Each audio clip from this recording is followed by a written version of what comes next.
আলহামদুলিল্লাহ ওয়াকাফা ওয়া সালামুন আলা ইবাদিহিল্লাযীনা ইসতাফা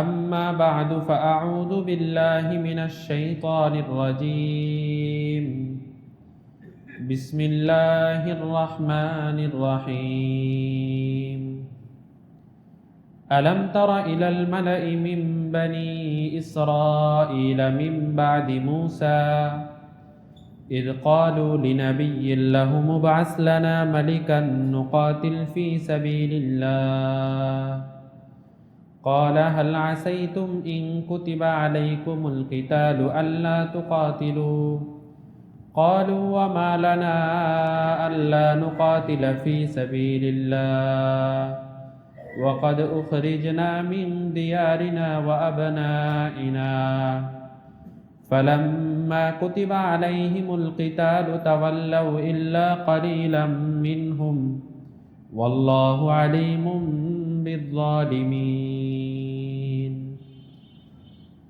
صدق الله مولانا العظيم الحمد لله الحمد لله الحمد لله সূরা বাকারার 246 নং আয়াত আপনাদের সামনে তেলাওয়াত করেছি। এই আয়াত থেকে শুরু করে এর পরের পৃষ্ঠা অর্থাৎ সূরা বাকারার যে 2 নাম্বার পারার একদম শেষ আয়াত পর্যন্ত আল্লাহ তাআলা লম্বা একটি ঘটনা আলোচনা করেছেন। আল্লাহ 12 পারার মধ্যে একটা কথা বলেছেন, কোরআনের মধ্যে যত বিধিবিধান আমি তোমাদেরকে দিয়েছি তার চাইতে বেশি ঘটনা বর্ণনা করেছি। কেন? কারণ পূর্ববর্তীদের ঘটনা এটা বিধিবিধান মানার জন্য মানুষের ঈমানকে মজবুত করে দেয়। এই জন্য কখনো মূসা, কখনো ঈসা, কখনো সুলাইমান, কখনো দাউদ আলাইহিমুসসালাতু ওয়াসসালাম, ওনাদের বিভিন্ন ঘটনা আল্লাহ তাআলা কোরআনের জায়গায় জায়গায় বয়ান করেছেন। কেন? আল্লাহ বলেন মা নুসাব্বিতু বিহি ফুআদাক, হে আল্লাহ রাসূল আমাদের নবীকে বলেন আমি এই ঘটনাগুলো বয়ান করি যাতে করে এর মাধ্যমে আপনার হৃদয় মজবুত হয়ে যায়, আর হৃদয় মজবুত হলেই পরে আমল করা সহজ হয়ে যায়। আমলের লিস্ট দিয়ে দেওয়া হলো, নামাজ, রোজা, অন্যান্য যা আছে সব মাসালা দিয়ে ভরে রাখা হলো, লেকিন ঈমান মজবুত না, তাহলে আমল হবে?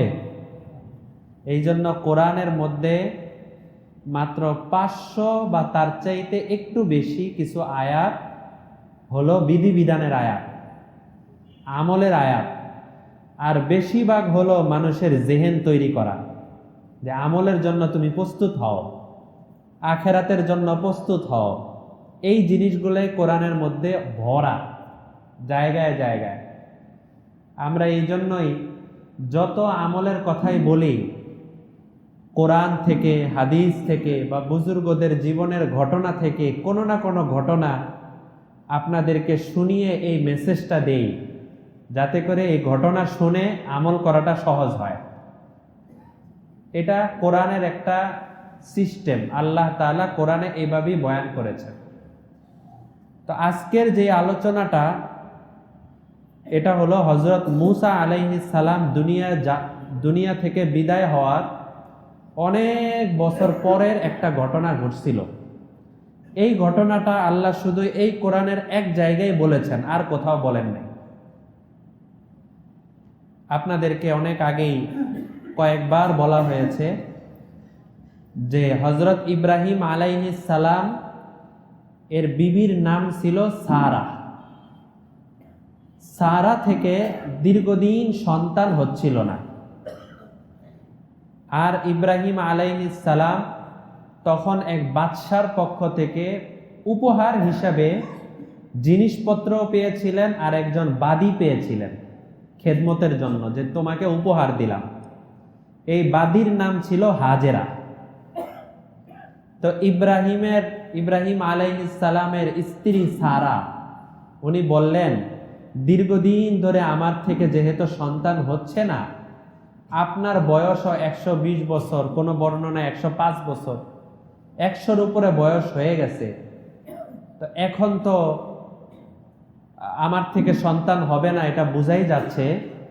তা আপনি হাজেরাকে বিয়ে করেন, এরপরে দেখেন যে এর থেকে সন্তান হয় কিনা। তখন হযরত ইব্রাহিম আলাইহিস সালাম হাজেরাকে বিয়ে করেন আর আল্লাহর কাছে দোয়া করতে থাকেন, রব্বি হাবিলি মিনাস সালিহিন, হে আল্লাহ একজন নেককার সন্তান আমাকে দান করেন। তো আল্লাহ তাআলা এই বুড়া বয়সে, অতি বয়স্ক হওয়া সত্ত্বেও হাজেরার থেকে হযরত ইসমাইল আলাইহিস সালামকে দান করেন। এই হলো প্রথম সন্তান। পরে সারাহ থেকে কিছুদিন পরে আবার সন্তানের সুসংবাদ আসলো। সারাহ নিজেই অবাক, কি বলেন, এতদিন সন্তান হচ্ছে না আর এখন আমার থেকে সন্তান হবে। উনি কোরআনে আয়াতে ফাসাক্কাত ওয়াজাহাহা, উনি নিজের গালের মধ্যে থাপড়ানো শুরু করে দিলেন যে কি ব্যাপারে, এখন আমার থেকে সন্তান হবে। এক এক এলাকার এক এক প্রচলন থাকে না, ওই সময় ওই এলাকার প্রচলন ছিল যে এরকম আশ্চর্য হলে গালের মধ্যে থাপড়াইতো। তো উনি তখন এরকম কাজ করে পরে বললেন, আমার সন্তান হবে, ইন্নী আজুজুন আকিম, আরে আমি তো বৃদ্ধা, আমি বন্ধা, আমার কিছু হয় না, সন্তান হয় না। তখন ফেরেশতারা কোনো জবাব দেয় না, শুধু একটা জবাব দিছে, কাযালিক, আল্লাহ যদি চায় তাহলে তোমার চাইতে অতি বৃদ্ধা মহিলার থেকেও সন্তান দিতে পারেন। পরেই হযরত সারাহ থেকে সন্তান হলো, তার নাম রাখা হয়েছে ইসহাক। তো ইব্রাহিম আলাইহিস সালামের দুই সন্তান, দুই ঘর থেকে, বড় ছেলে ইসমাইল আর ওইটা হলো হাজেরা আলাইহাস সালাম, ওনার মা, আর ছোট ছেলে ইসহাক, তার মা হলো কে, সারা। ইসহাক থেকে ইয়াকুব, ইসহাকের ছেলের নাম ইয়াকুব আর ইয়াকুবের ছেলের নাম ইউসুফ। তো ইউসুফ নবী, তার বাবা ইয়াকুব নবী, তার বাবা ইসহাক নবী, তার বাবা ইব্রাহিম নবী, চারজনই নবী। আর ইসমাইল থেকে আর কোনো নবী আসে নাই, সর্বশেষ মুহাম্মাদুর রাসূলুল্লাহ সাল্লাল্লাহু আলাইহি ওয়াসাল্লাম, উনি হযরত ইসমাইলের সন্তান, মানে বংশধর। তো ওই গোষ্ঠীতে, অর্থাৎ ইব্রাহিমের গোষ্ঠীর সাথে তো সবাই মিলে গেছে, কিন্তু হযরত ইসহাক অর্থাৎ ইব্রাহিমের ওই গোষ্ঠী থেকে অনেক হাজার হাজার নবী আসছেন। তো ইব্রাহিমের ছেলের নাম ইসহাক আর ইসহাকের ছেলের নাম ইয়াকুব। ইয়াকুবের আরেক নাম ছিল ইসরাইল। ইসরাইল মানে আল্লাহর বান্দা। ওই ইসরাইল থেকে যারা ইয়াকুবের বংশধর, যারা ইয়াকুবের গোষ্ঠী, যারা ইয়াকুবের উম্মত, এরপরে যত নবী আসছে, হাজার হাজার নবী আসছে ওনাদের গোষ্ঠী থেকে, এই সব নবীরা সবার উম্মতদেরকে বলা হয় বনি ইসরাইল। যেহেতু ওই যে ইয়াকুবের থেকে আসছে, এই জন্য বনি ইসরাইল। তো গত সপ্তাহে তাফসিরে আপনাদেরকে বলেছিলাম যে নবী তো হাজার হাজার আসছেন, লক্ষের উপরে নবী আসছেন, কিন্তু মাত্র কয়জনের নাম কোরআনে আসছে? 25 জন। মাশাআল্লাহ, অনেকেই পরীক্ষা দিতে পারেন। অনেকে আছে ভুলে যান, বয়ান শোনার পরে আর কিচ্ছু মনে থাকে না, তাহলে মুশকিল। একটু মনে রাখতে হবে, মনে রাখলে এটা মজবুত হয়। তো লক্ষের উপরে নবী আসছেন, তার মধ্যে কোরআনে নাম আসছে মাত্র 25 জনের। আর অন্য অনেক নবীর আলোচনা আল্লাহ তাআলা আমাদের নবীজির মাধ্যমে করিয়েছেন, হাদিসে আসছে। কোন কোন নবীর আলোচনা সাহাবায়ে কেরাম করেছেন। এই জন্য অন্যান্য নবীদের কিছু কিছু আলোচনাও আমরা পাই। আজকের যেই ঘটনাটা, এই ঘটনার মধ্যে আল্লাহ নবীর নাম বলেন নাই, কিন্তু আমাদের নবীজি সাল্লাল্লাহু আলাইহি ওয়াসাল্লামের এক সাহাবী হযরত বারা ইবনে আযিব রাদিয়াল্লাহু তাআলা আনহু, উনি একদম ওই নবীর নাম সহ ঘটনা বয়ান করেছেন। এই জন্য আমরা ওই নবীর নাম জানি তার নাম হলো শামউন আলাইহিস সালাম। শামউন আলাইহিস সালাম, এটা কোরআনে যেহেতু আসে নাই, এই জন্য আপনারাও এই নামটা ঘন ঘন শুনেন না।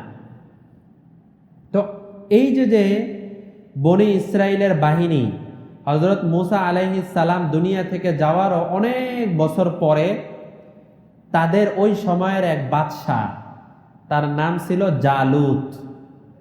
সে খুবই জালেম বাদশাহ ছিল, খুবই খারাপ বাদশাহ ছিল, এবং তার নিজের রাজত্ব টিকিয়ে রাখার জন্য কাউরে যদি জেলে ভরতে হয় জেলে ভরবে, কাউরে আগুনে পোড়াতে হলে আগুনে পোড়াবে, কারো ঘর বাড়ি ভেঙে দেওয়ার দরকার হলে ঘর বাড়ি ভেঙে দিবে, যা মনে চায় তা করতে রাজি, তবু তার নিজের ক্ষমতা ঠিক থাকতে হবে। তার নাম হলো জালুত।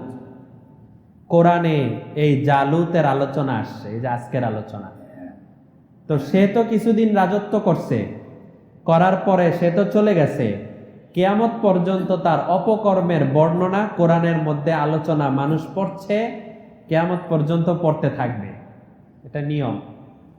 এই জন্য যারাই জালেম হয় দুনিয়াতে, এরা কিছুদিন তাদের শান্তি ভোগ করে, এরপরে ইতিহাসের কালো অধ্যায়ে তাদের নাম এমনভাবে লেখা হয় যে মানুষ ওই নামটা উচ্চারণ করে আর ঘৃণার সাথে ওই নামের শেষে ঘৃণার কোনো শব্দ যোগ করে দেয়।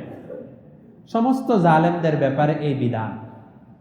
কখনো কখনো এই বিধান সে রাজা বাদশাহ হওয়ার কারণে অনেক বড় আকার ধারণ করে। সবাই ফেরাউনের নামকে আমরা কেউ শ্রদ্ধার সাথে নেই, নমরুদের নাম, কারুনের নাম, কারো নাম শ্রদ্ধার সাথে নেওয়া হয় না। কিছুদিন তো তারা রাজত্ব ভোগ করছে। ঠিক ওই জমানার পরেও এই যুগে যুগে যুগে যুগে ইতিহাস পড়লে আপনারা জানবেন, তাতারিদের ইতিহাস, আরো বিভিন্ন ইতিহাস চলছে তো চলছেই। অনেকের ইতিহাসের মধ্যে আছে তার নাম এই জালেম শাসক হিসেবে লেখা আছে। আবার অনেকে সাধারণ মানুষ হওয়ার কারণে সে তো ইতিহাসে হয়তো তার নাম নাই, মানুষও হয়তো জানে না, কিন্তু আল্লাহ বলে দিছেন আজ-জুলমু জুলুমাতুন ইয়াউমাল কিয়ামা, জান্নাতে যাওয়ার জন্য একটা আলো লাগবে, রাস্তার একটা লাইট লাগবে। লাইট বলতে এই লাইট না, একটা নূর লাগবে, ২৭ পারায় আল্লাহ বলেন। কিন্তু যারা দুনিয়াতে মানুষের উপরে জুলুম করে, চাই রাষ্ট্রীয় মসনদে বসে হোক অথবা ব্যক্তিগত এলাকায় বসে হোক, যেই কারণেই হোক, মানুষের উপরে যদি জুলুম করে, আল্লাহ রসুল বলেন কিয়ামতের দিন জান্নাতে যাওয়ার যে রাস্তা থাকবে, এই রাস্তার মধ্যে তারা কোনো নূর পাবে না, পুরাটাই অন্ধকার হয়ে যাবে, কিচ্ছু পাবে না, দেখতে পাবে না। আর অন্ধকারের মধ্যে চলতে পারবে? এমনিই তো অবস্থা ভয়াবহ, তখন তাদের জন্য জাহান্নাম বরাদ্দ থাকবে। এই জন্য নিজেরা আমল তো আল্লাহর রহমতে যতটুক পারি করব, চেষ্টা করব, আরো আগে বাড়তে চেষ্টা করব, কিন্তু এটা নিজের মধ্যে লাজেম করে নেওয়া, আমার মাধ্যমে বা আমার কোনো সাপোর্টের মাধ্যমে কোনো জুলুম যাতে না হয়। কারণ অন্য অনেক আমল করলাম, সব আমল নিয়ে দাঁড়ানোর পরে রাস্তা অন্ধকার, তাহলে যাব কিভাবে? দেখা যায় কিছুদিনের জন্য হয়তো ভোগ করছি, পরবর্তীতে ওই মাটির নিচে সবারই যেতে হবে। এরপর থেকে অন্ধকার শুরু। অন্ধকার যে কোথায় গিয়ে শেষ হবে তার কোনো সীমা নাই। তো এই জালুত বাদশাহ সে অনেক জুলুম করত। জুলুম করতে করতে করতে করতে বনি ইসরাইলদের থেকে পুরা এলাকা ছিনায় নিছে। তখন বনি ইসরাইলের লোকেরা তাদের নবীদেরকে, ওই যে শামউন, ওই নবীকে কয়েকটা কথা বলছে। ওই কথাটা কি আল্লাহ তাআলা এই আয়াতের মধ্যে বলেন। আমরা এবার আয়াতের তর্জমা শুনি। আলাম তারা ইলাল মালাই মিন বানি ইসরাঈল মিন বাদি মূসা, হে আমার বান্দারা, তোমরা কি মূসার পরে যে বনি ইসরাইলদের মধ্যে একটি ঘটনা ঘটে গিয়েছে তা কি তোমরা শুনো নাই? আল্লাহ তাআলা কত চমৎকার ভাবে প্রশ্ন করেন। কি ঘটনা? ইদ ক্বালু লিনাবিয়্যিন লাহুম ইবআথ লানা মালিকান নুকাতিল ফি সাবিলিল্লাহ, তারা বলল, হে শামউন, হে আমাদের নবী, আপনাকে বলছি আল্লাহর পক্ষ থেকে কোনো একজন বাদশাহ আমাদের জন্য নির্ধারণ করে দেন, আমরা ওই বাদশার তত্ত্বাবধানে একসাথে ওই জালুত বাদশার উপরে আক্রমণ করব, আর আল্লাহর রাস্তায় নুকাতিল ফি সাবিলিল্লাহ, আল্লাহর রাস্তায় আমরা জিহাদ করব। এই কথাটা, এই আবেদনটা শামউনের কাছে তার উম্মতরা পেশ করলো যে আমরা আল্লাহর রাস্তায় জিহাদ করব। ক্বালা হাল আসাইতুম ইন কুতিবা আলাইকুমুল কিতাল আল্লা তুকাতিলু। শামউন নবী বললেন, তোমরা তো এত আগ্রহ করছো, কিন্তু কেন জানি আমার মনের মধ্যে মনে হচ্ছে তোমাদের উপরে যখন আল্লাহ তাআলা বাদশা পাঠিয়ে দিবেন, এরপরে তোমরা আর যুদ্ধের জন্য আগে বাড়বা না। আমি কষ্ট করে আল্লাহর কাছে দোয়া করব, এরপরে বাদশা নিয়ে আসব, আল্লাহ তাআলা বিধান দিয়ে দিবেন, এই সব কিছুর পরে গিয়ে তোমরা গিয়ে ঘাড় মোচড় দিবা, না না না, আমাদের পক্ষে জিহাদ করা সম্ভব না। আমার মনে হচ্ছে যে তোমাদের মধ্যে এমন কিছু হতে পারে। এটা বাস্তব। যাদের সাথে আল্লাহ তাআলার সম্পর্ক মজবুত থাকে, তারা অনেক সময় অনেক আগের থেকেই অনেক কিছু বুঝতে পারেন। এটা গায়েব জানা না, বুঝতে পারা এটা কি না, গায়েব জানা না। আল্লাহ তাআলা তাদের ব্যাপারে তাদের সম্পর্কের কারণে অনেক কিছু ইলহাম করেন, আবার অনেক কিছু কাশফের মাধ্যমে তাদের সামনে স্পষ্ট করে দেন। আপনাদেরকে আগেও বলেছিলাম, হযরত হাফিজি হুজুর রহমতুল্লাহ আলী বাংলাদেশের অনেক বড় বুজুর্গ ছিলেন। এই কামরাঙ্গীচর হাজারীবাগ থেকে রওনা হয়েছেন, এয়ারপোর্টে ঢুকবেন হজে যাওয়ার জন্য। তো বনানী বা কোথাও এসে গাড়ি নষ্ট হয়ে গেছে। গাড়ি নষ্ট হয়ে যাওয়ার পরে দেখা গেল সম্ভবত সকাল 8টায় বা 9টায় ফ্লাইট ছিল, তো 9টা পার হয়ে গেছে। তখন হজরতের সফর সঙ্গী যে দুইজন ছিল, ওনারা বললেন যে হজরত, আমাদের এবারের মতো বিমান মিস হয়ে গেল। হজরত বললেন, গাড়ি ঠিক করো, গাড়ি ঠিক করো, ঠিক করো, আল্লাহ ব্যবস্থা করে দিবেন। গাড়ি ঠিক হয়ে গেছে, প্রায় 1 ঘন্টা পার হয়ে গেছে। পার হয়ে যাওয়ার পরে বলে, হজরত তাহলে কি করব? ওই সময় তো আর মোবাইল নাই, এত কিছু নাই। উনি বললেন, চালাও, আমরা এয়ারপোর্টে যাব, আল্লাহর ঘরে যাওয়ার জন্য যতটুকু চেষ্টা করা দরকার ওই চেষ্টাটা আমরা করি, পরে আল্লাহ যদি ফিরে দেন ফিরে আসবো। যতটুকু আমার সামর্থ্য আছে অতটুকু চেষ্টা আমি করি। তো এদিক দিয়ে গাড়ি ঠিক হয়েছে, গাড়ি ঠিক করা চলছে, আর উনি বলতেছেন কি, জায়নামাজ খান আছি নাকি? যারা ওই সফরে ছিলেন উনাদের কাছ থেকে যারা শুনছেন সরাসরি তাদের থেকে আমি শুনছি, বলতেছেন যে জায়নামাজ খান আছে নাকি?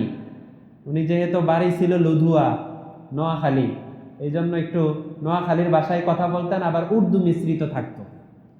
জায়নামাজ খান আসেনি? জি হুজুর আছে। তো জায়নামাজটা বিছিয়ে রাস্তার মধ্যেই দাঁড়ায় গেছেন নামাজ, সব গাড়ি শো শো করতেছে, উনি নামাজ পড়তেছেন। গাড়ি শেষ, গাড়ি ঠিক হয়েছে, রওনা হয়ে গেছেন। রওনা হয়ে এয়ারপোর্টে গেছেন। এয়ারপোর্ট যাওয়ার পরে দেখে যে এখনো বিমান ছাড়ে নাই। তো পরে বিমানওয়ালারা, ওই ক্যাশে যারা আছে তারা বলছে, কি ব্যাপার, আপনারা এত দেরি করে আসলেন, গাড়ি নষ্ট হয়ে গেছিল, তাতে আপনাদের ফেরত যাওয়ার দরকার ছিল। কেন জানি হজরত বলতেছিলেন যে না, ফেরত যাওয়ার দরকার নাই, চলো যাই, আল্লাহ ভরসা। একটা বাংলা বই আছে, বাইতুল্লাহর মুসাফির, ওই বইয়ের মধ্যে এই ঘটনাটা আছে, দেখতে পারেন।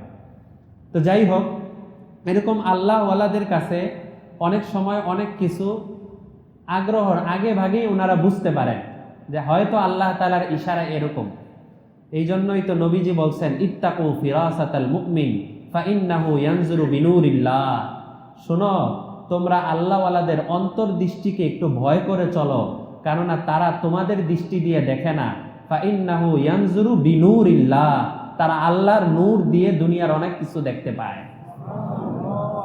নবীজির পরিষ্কার হাদিস।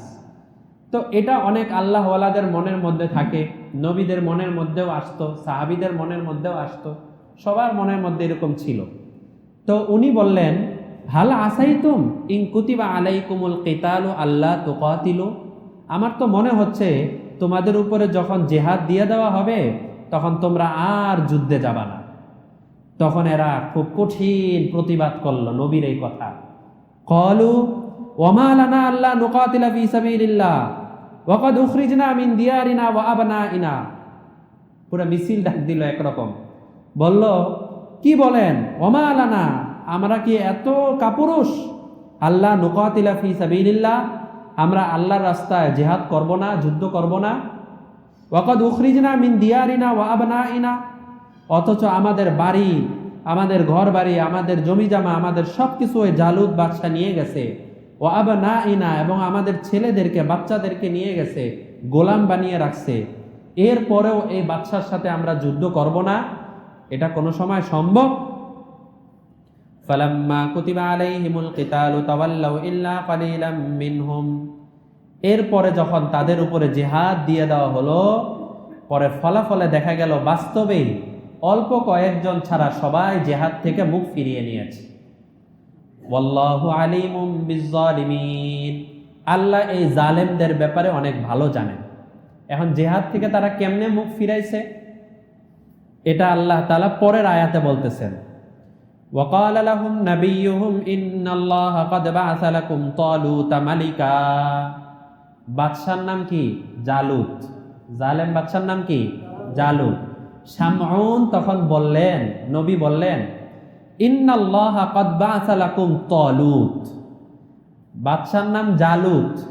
আর ওই এলাকায় একজন লোক ছিল যে চামড়ার দাবাগাতের কাজ করত, মানে চামড়া এই লবণ দিয়ে অন্যান্য জিনিস দিয়ে ওই চামড়াটাকে পবিত্র করে জুতা সেলানো, জুতা বানানো, কাপড় চোপড় বানানো, এই জাতীয় বিভিন্ন কাজ করত। তাদেরকে আরবিতে বলা হয় দাব্বাগ। দাব্বাগ মানে হলো যারা চামড়া কাজ করে। তো এমন একটা চামড়ার যারা এই ধরনের কাজ করে, অনেকে একটু নিম্ন চোখে তাদেরকে দেখে যে চামড়ার কাজ করে। তো এই তালুত নামে এক লোক ছিল যে চামড়ার কাজ করত। তো তাকে শামউন বলল, দেখো আল্লাহ তাআলা তোমাদেরকে বলেছেন তোমরা যে একজন বাদশা চেয়েছিলা, যেই বাদশার পিছনে থেকে তোমরা জিহাদ করবা, আল্লাহ ওই চামড়াওয়ালাকে তোমাদের বাদশা হিসাবে মঞ্জুর করেছেন। কারণ আল্লাহ তাআলার কাছে চামড়ার পেশা করে না ব্যবসা করে, চাকরি করে, ওইটা ধর্তব্য না। যার ঈমান মজবুত সে অনেক নিম্ন হলেও আল্লাহর কাছে অনেক প্রিয়।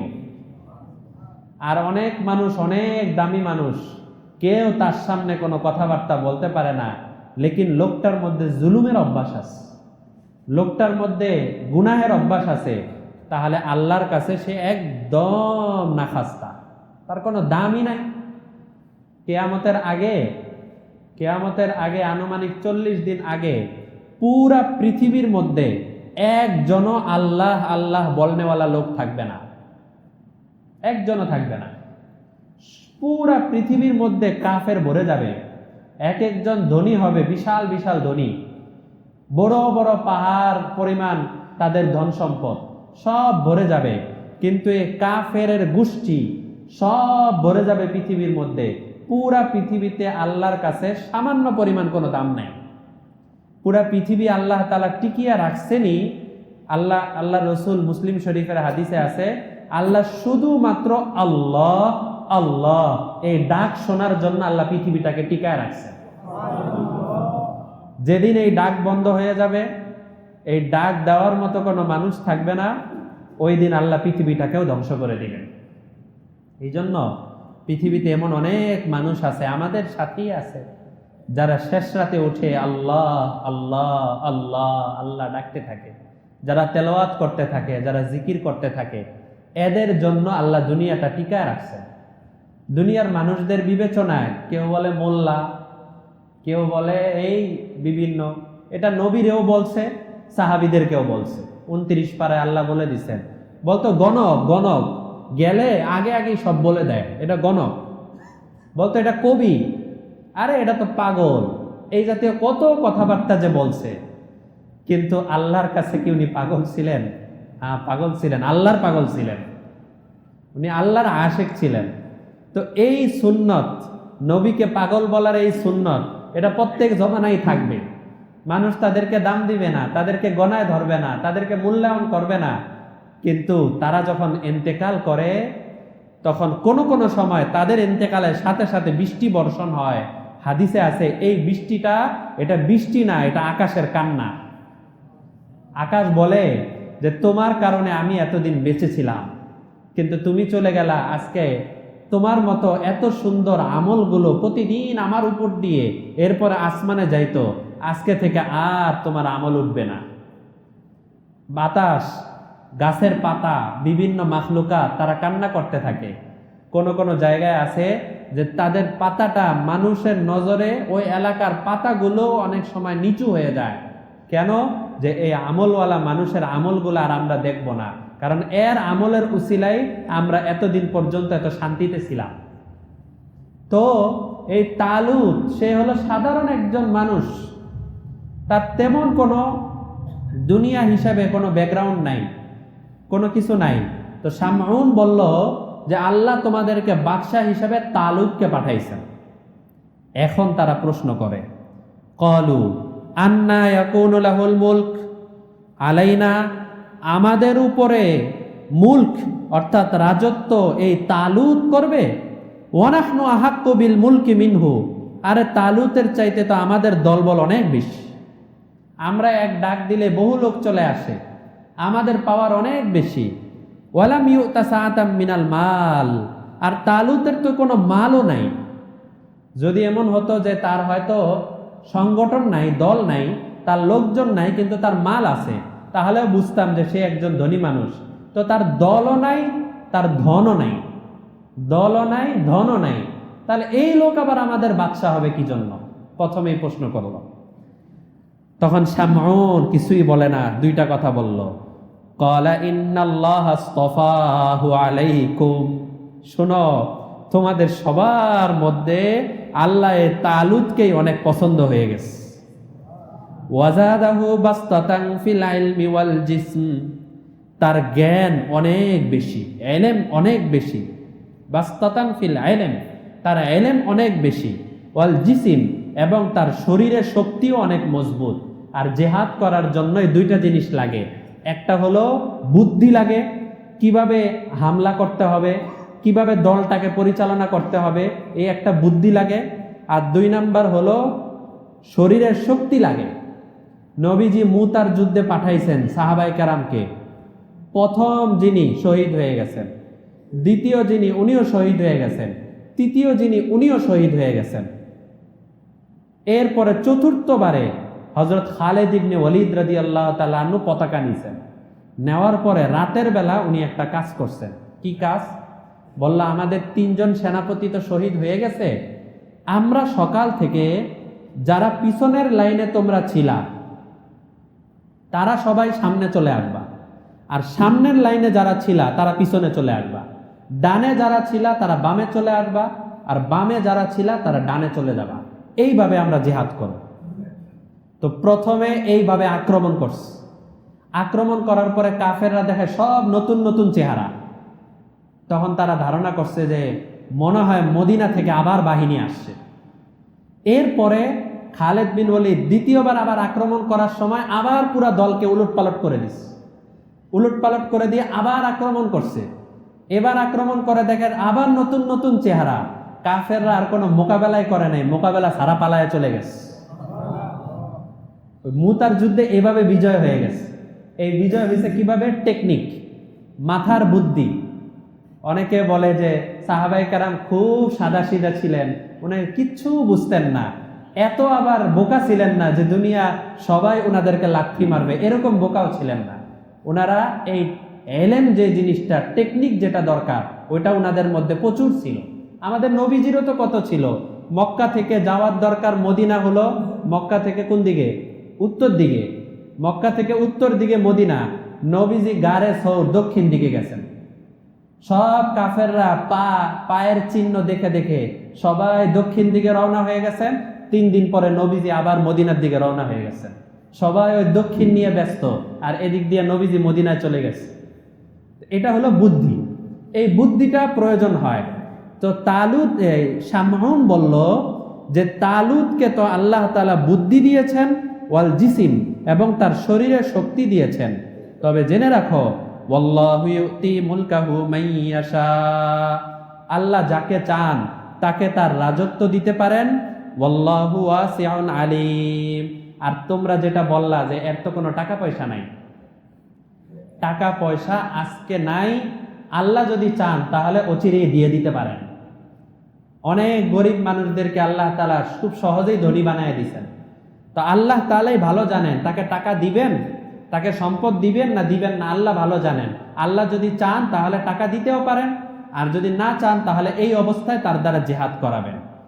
এখন তারা একটা শর্ত জুড়ে দিল। দেখেন বনি ইসরাইল কাকে বলে। আগেও যারা শুরুতে অনেক আগের থেকে তাফসিরে আছেন তাদের মনে আছে, ওই যে যখন তিহ ময়দানের মধ্যে বনি ইসরাইলদেরকে আটকানো হলো, তখন কত দাবি দাওয়া, একের পর এক দাবি দাবি দাবি দাবি। এরকম এখানেও একটা দাবি করলো। কি দাবি? যে বহু আগে মূসা আলাইহিস সালাম চলে গেছেন, অনেক আগে। এই জালুত বাদশাহ মূসা আলাইহিস সালামের লাঠি, ওনার ভাই হারুন আলাইহিস সালামের লাঠি ঘুমাচ্ছে, বারবার ঝুঁকে পড়তেছে আমারও কথার মধ্যে। এই হারুন আলাইহিস সালামের জামা, মূসা আলাইহিস সালামের লাঠি, এগুলো একটা বাক্সের মধ্যে বনি ইসরাইলরা খুব সম্মানের জন্য, এটা বরকতের জন্য রেখে দিছিল। এই জালুত বাদশাহ সে এই পুরা বাক্সটা নিয়ে গেছে। বনি ইসরাইলরা হাহাকার করতেছিল যে আমাদের নবীজির, আমাদের পূর্বসূরি যে নবী, এই নবীর লাঠি, নবীর জামা, নবীর জিনিসপত্র আমরা এত মোবারক জিনিসকে রেখে দিছিলাম, এই জালুত বাদশাহ বাক্সটাকে নিয়ে গেল। তালুত যদি এখানে বসে বসে জালুত বাদশার কাছ থেকে ওই বাক্সটা নিয়ে আসতে পারে, তাহলে বুঝবো সে আল্লাহর পক্ষ থেকে বাদশা। কত বড় শর্ত! শর্তটা অনেক কঠিন না? এখানে বসে থাকবে আর আনতে হবে জালুতের মতো এত জালেম বাদশা, তার কাছ থেকে ওই বাক্সটা তো নিশ্চয়ই সে আলাদাভাবে হেফাজত করে রাখছে, কেউ যাতে চুরি ডাকাতি করতে না পারে। এই বাক্সটাকে যদি নিয়ে আসতে পারে তাহলে বুঝবো যে সে আল্লাহর পক্ষ থেকে বাদশা। ওয়াকালা লাহুম নাবিয়ুহুম ইন্না আয়াতা মুলকিহি, তার রাজত্বের দলিল হলো আইয়াতিয়াকুমুত তাবুতু ফিহি সাকিনাতুম মির রাব্বিকুম ওয়া বাকিয়াতুম মিম্মা তারাকা আলু মূসা ওয়া আলু হারুনা তাহমিলুহুল মালাইকা। বলতেছে মূসার পরিবার, হারুনের পরিবার, এদের যেই জিনিসগুলো ওই বাক্সের মধ্যে আছে, এটা যদি নিয়ে আসতে পারে তাহলে বুঝবো যে সে আল্লাহর পক্ষ থেকে নবী। এবার শামউন আলাইহিস সালাম দোয়া করে, আবার তালুত নিজেও দোয়া করে যে আমার এখন কি হবে, এই বাক্স যদি আনা না যায় তাহলে তো কোনোভাবেই আমি আর তাদেরকে নিয়ে যুদ্ধের ময়দানে যেতে পারবো না। পরে দুইজন দোয়া করার পরে ওই দিন রাতের বেলা মারাত্মকভাবে এমন ঝড় হয়েছে যে ঝড়ের কারণে ওই বাক্সটা যেই বিল্ডিং এর মধ্যে ছিল এই পুরা বাড়িটা ধসে পড়ে গেছে। আল্লাহ বলেন তাহমিলুহুল মালাইকা, তখন আমি ফেরেশতাদেরকে পাঠিয়ে দিলাম, এই ফেরেশতারা পুরা বাক্সটা নিয়ে তালুতের কাছে পৌঁছায় দিছে। আল্লাহু আকবার, আল্লাহ। আল্লাহ চাইলে কত কিছু করতে পারে, কোনো কিছু আল্লাহর ক্ষমতার বাইরে নাই।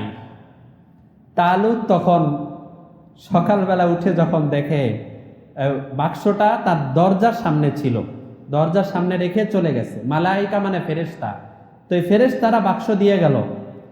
এখন তালুত সকালবেলা দরজা খুলছে, দেখে অভিনব সুন্দর একটা বাক্স রাখা।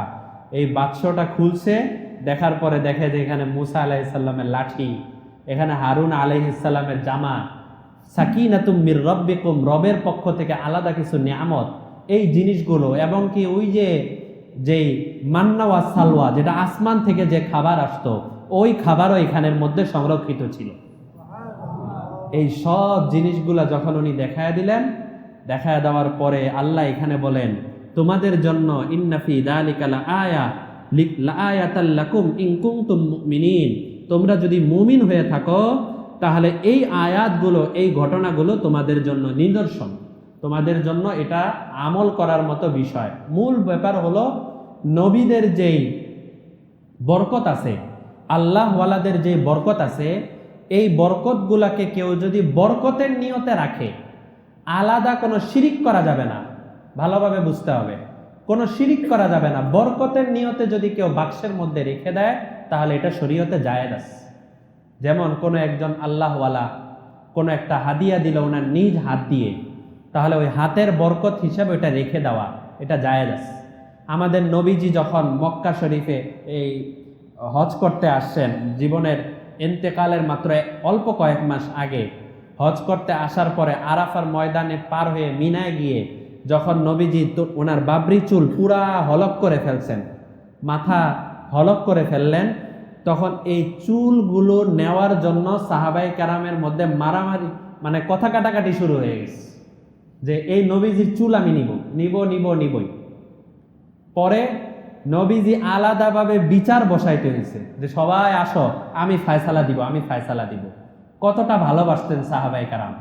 এই পুরা চুলের মুষ্টিগুলো নবীজি হাতে নিলেন, এরপরে তলহা রাদিয়াল্লাহু তাআলা আনহু পাশে ছিলেন, উনাকে দিলেন। দেওয়ার পরে বললেন, তলহা, এই সবাই যারা আছে তাদেরকে একটা একটা করে চুল দিবা, একটার বেশি যাতে কেউ না পায়, একটার বেশি যাতে কেউ না পায়। এই চুল একটা করে দেওয়া শুরু করছেন। পিছনের অনেক সাহাবীরা পান নাই, তাদের চোখ দিয়ে দরদর করে পানি পড়ছে, আমি নবীজির চুল পাইলাম না। কতটা আশেক ছিলেন, ভালোবাসা ছিল। তো এই নবীজির চুলের মধ্যে কি কোনো নামাজ আছে, রোজা আছে, কোনো ইবাদত আছে? কিছুই নাই। তারপরও সাহাবায়ে কেরাম পাগল। আবার নবীজি তাদের পাগলামিটাকে শ্রদ্ধা জানিয়ে নবীজি তাদেরকে চুলগুলো নিবেদন করলেন, এই বিলিয়ে দিলেন। কি জন্য? কারণ বরকতের নিয়তে যদি কেউ রাখে তাহলে এই রাখা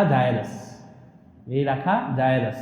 ঠিক তেমনি ভাবে কোনো বুজুর্গ, কোনো আল্লাহওয়ালা, হাদিসে তো আছেই, যখন কোনো নতুন সন্তান দুনিয়াতে আসবে তখন কোনো আল্লাহওয়ালা যাদের জবানের মধ্যে কোরআনের আয়াত, হাদিস এবং নেক কথাবার্তা যাদের জবান দিয়ে বের হয়, যাদের জবান দিয়ে মিথ্যা, গীবত, শিকায়াত আরো এই ধরনের নাপাক জিনিসপত্র যাদের জবানে থাকে না, এমন পবিত্র জবানে একটু খেজুর লাগিয়ে এরপরে ওই খেজুরটা নিয়ে তোমার বাচ্চার মুখে লাগায় দাও। ওই জবানের মধ্যে একটু মধু লাগিয়ে ওই মধুটা তোমার বাচ্চার জবানের মধ্যে একটু লাগিয়ে দাও। এটা বরকতের জন্য। আলাদা এমন কিছু মনে করা যাবে না যে উনি তাহনিক করায় দিছেন তার মানে এই বাচ্চা একদম জান্নাতি, এই কথা বলা যাবে না। এটা বরকত, আল্লাহ হইতে পারে এই উসিলায় কোনো বরকত তাকে দিতে পারেন। তো এই জন্য এই বরকতের নিয়তে যদি বুজুর্গদের জিনিসগুলো রাখা হয়, তাদের অনেক সময় তারা পানি খেয়ে ওই পানিটা অতিরিক্ত যেই পানিটা ওইটা দেন মুখের বরকত নেওয়ার জন্য, এটা খাওয়া জায়েজ আছে। কিন্তু আলাদা এমন কোনো জিনিস মনে করা যাবে না যে আমার সব কিচ্ছা খালাস, আমি জান্নাতি হয়ে গেছি, এরকম মনে করা যাবে না। তো এই মোটামুটি ঘটনার অর্ধেক। এরপরে কি ঘটনা ঘটছে এটা ইনশাআল্লাহ আল্লাহ যদি হায়াতে রাখেন আমরা সামনের সপ্তাহে আলোচনা করব। যতটুকু আলোচনা হয়েছে আল্লাহ তাআলা আমাদের সবাইকে পুঙ্খানুপুঙ্খানু আমল করার তৌফিক দান করেন, এই ঘটনা থেকে শিক্ষা নিয়ে জীবন যাপন করার তৌফিক দান করেন। ওয়া আখিরু দাওয়ানা আনিল হামদুলিল্লাহি রাব্বিল আলামিন। দুরূদ শরীফ।